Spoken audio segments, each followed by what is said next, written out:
সুধীমণ্ডলী, আসসালামু আলাইকুম। আমাদের এই পেজে আমরা চোখের বিভিন্ন সমস্যা নিয়ে কথা বলে থাকি। ইতিমধ্যে আমরা কয়েকটা এপিসোডে বেশ কয়েকটা ইস্যু নিয়ে কথা বলেছি এবং আপনাদের কাছে প্রশ্ন চেয়েছিলাম। অত্যন্ত আগ্রহ সহকারে আমাদের কাছে বেশ কয়েকজনে অনেকগুলি প্রশ্ন করেছেন। আমরা আজকে এর মধ্যে থেকে বাছাই করে কয়েকটা প্রশ্নের উত্তর দেব। আমাদের একজন দর্শক লিখেছেন, ভাইরাল চোখ ওঠার পরে ভাইরাল কেরাটাইটিস হয়, 8 মাস থেকে চিকিৎসা করছি, স্টেরয়েড ব্যবহার করলে কমে যায়, আবার বন্ধ করলে ফিরে আসে।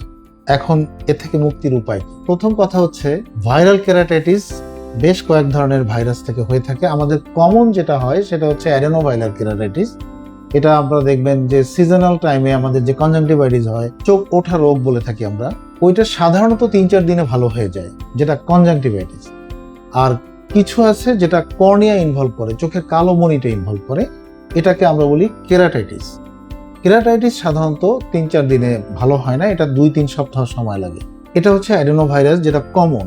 আর একটা আছে হার্পেস সিমপ্লেক্স ভাইরাস, এটা একটু বেশি সময় লাগে। তো এই দুই ধরনের ভাইরাসেরই কিছু কিছু পার্সেন্টেজ দেখা যায় এটা পুরোপুরি চলে যায় না।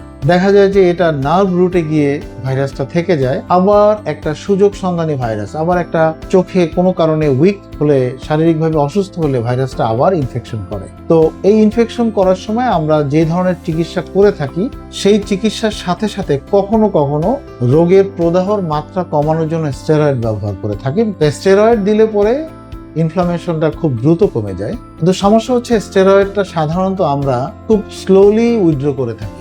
এখন এই উইথড্র হয়ে যাওয়ার পরে কখনো কখনো দেখা যায় যে ওই জিনিসটা রিলাপস করে, অর্থাৎ আবার হয়। এই জন্য আমরা চেষ্টা করি স্টেরয়েড অ্যাভয়েড করতে। কিন্তু যদি স্টেরয়েড লাগে, যিনি আপনাকে দিয়েছেন নিশ্চয়ই প্রয়োজন হয়েছে, এই জন্য দিয়েছেন, কিন্তু এটা বারবার রিকারেন্স হচ্ছে। তো এটাকে খুব সতর্কভাবে, আপনি যার আন্ডারে চিকিৎসাধীন আছেন উনি নিশ্চয়ই ভালো করে জানেন, খুব সতর্কভাবে ভাইরাল চিকিৎসাও করতে হবে এবং স্টেরয়েডটা আস্তে আস্তে আস্তে আস্তে ধাপে ধাপে উইথড্র করতে হবে।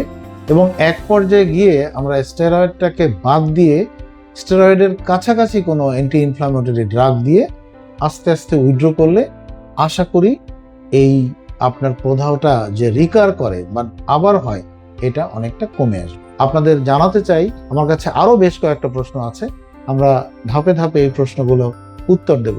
এবং আপনাদের অবগতির জন্য জানাতে চাচ্ছি যে আমরা খুব শীঘ্রই একটা লাইভ প্রোগ্রাম করব। প্রতি সপ্তাহের বৃহস্পতিবার রাত 8:30 আমরা আধা ঘন্টার জন্য লাইভে থাকব। আপনারা এখন থেকেই প্রশ্ন করতে পারেন, সেটার আমরা উত্তর দেব। অথবা আপনি সরাসরি ওই দিন যদি স্ক্রলে দেখানো টেলিফোন নাম্বার থাকে সেখানেও কথা বলতে পারেন, অথবা লাইভ চলাকালীন সময়ও আমাদের ইনবক্সে প্রশ্ন দিতে পারেন, আমরা তার উত্তর দেওয়ার চেষ্টা করব। আপনাদের চোখ সুস্থ থাকুক, আপনারা সুস্থ থাকেন, আমাদের সাথেই থাকেন, প্রশ্ন করুন, আমরা উত্তর দেব, আপনাদের চোখের ভালোর জন্য চেষ্টা করুন। অসংখ্য ধন্যবাদ।